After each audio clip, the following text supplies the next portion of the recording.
हमारे जो नेता प्रतिपक्ष हैं बिहार, दुर्भाग्यपूर्ण है कि अपनी राजनीतिक रोटी सेकना चाहते हैं इस तरह के संवेदनशील मुद्दे पर। दुर्भाग्यपूर्ण है, इनके पास कोई मुद्दा नहीं है। नमस्कार, आप लाइव सिटीज देख रहे हैं। मैं हूं गरिमा भारती।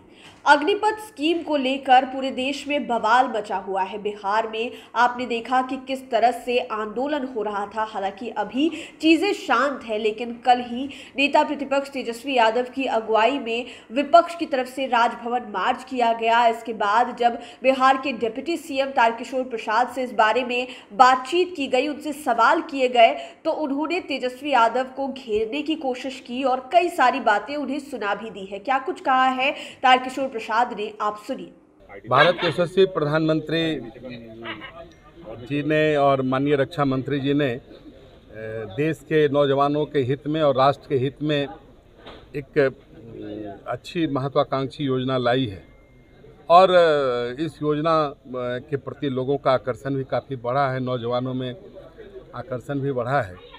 और हमारे जो नेता प्रतिपक्ष हैं बिहार, दुर्भाग्यपूर्ण है वो अपने शासन, जो 15 वर्षों का उनका भी शासन रहा है उनके दल का, उन्होंने कभी बेरोजगारी की तो चिंता नहीं की, लेकिन हमारी सरकार इतनी गंभीरता से और इस तरह के जो राष्ट्र से जुड़ा हुआ प्रश्न है उसमें इस तरह की हरकतें करना और ये इस तरह का प्रोटेस्ट करना दुर्भाग्यपूर्ण है। इसमें तो सभी राजनीतिक दलों का सहयोग मिलना चाहिए, क्योंकि ये राष्ट्र के रक्षा से जुड़ा हुआ विषय है। हमारे तीनों माननीय सेना अध्यक्षों ने जब संयुक्त रूप से पूरे योजना को विस्तार से देश के सामने रखा है, जब तीनों सेना के अध्यक्ष किसी विषय को रखते हैं तो फिर आप उसकी गंभीरता को समझ सकते हैं। लेकिन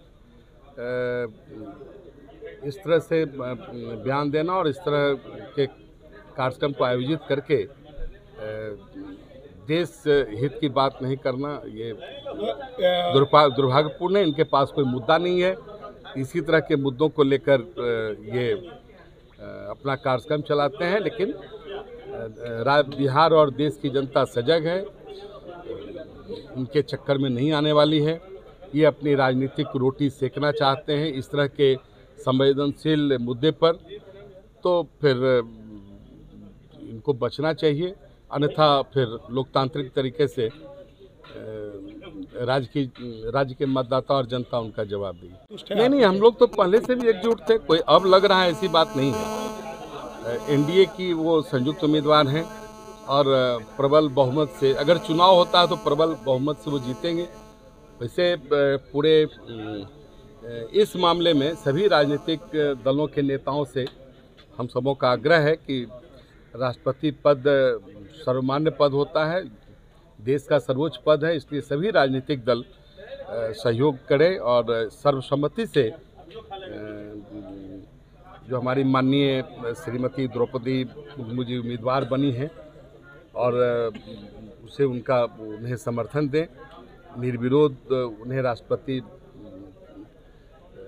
बनना चाहिए, क्योंकि समाज के हाशिए पर खड़ा ऐसा जनजातीय वर्ग जो आज तक अग्रिम पंक्ति में बेहतर ढंग से नहीं आ पाया है, उस समाज से अगर कोई भारत का राष्ट्रपति बनता है, इससे अच्छी बात देश के लिए और कुछ हो ही नहीं सकती। तो आपने उप मुख्यमंत्री तारकिशोर प्रसाद को सुना। उन्होंने कहा है कि राजद अपने समय में तो लोगों को रोजगार नहीं दे पाए, लेकिन अब जब केंद्र सरकार सही उपाय निकाल रही है तो विपक्ष उसमें खामियां ढूंढने की कोशिश कर रहा है। वहीं उनसे जब राष्ट्रपति पद की उम्मीदवार द्रौपदी मुर्मू के बारे में बातचीत की गई तो उन्होंने कहा कि उस बारे में पूरा एनडीए जो है वो इंटैक्ट है और एनडीए के सभी दलों ने साथ मिलकर ये फैसला लिया है और उन्होंने द्रौपदी मुर्मू को बधाई भी दी है। आप लाइव सिटीज के साथ बने रहे। अगर अभी तक आपने हमारे चैनल को सब्सक्राइब नहीं किया है तो जरूर कर लें।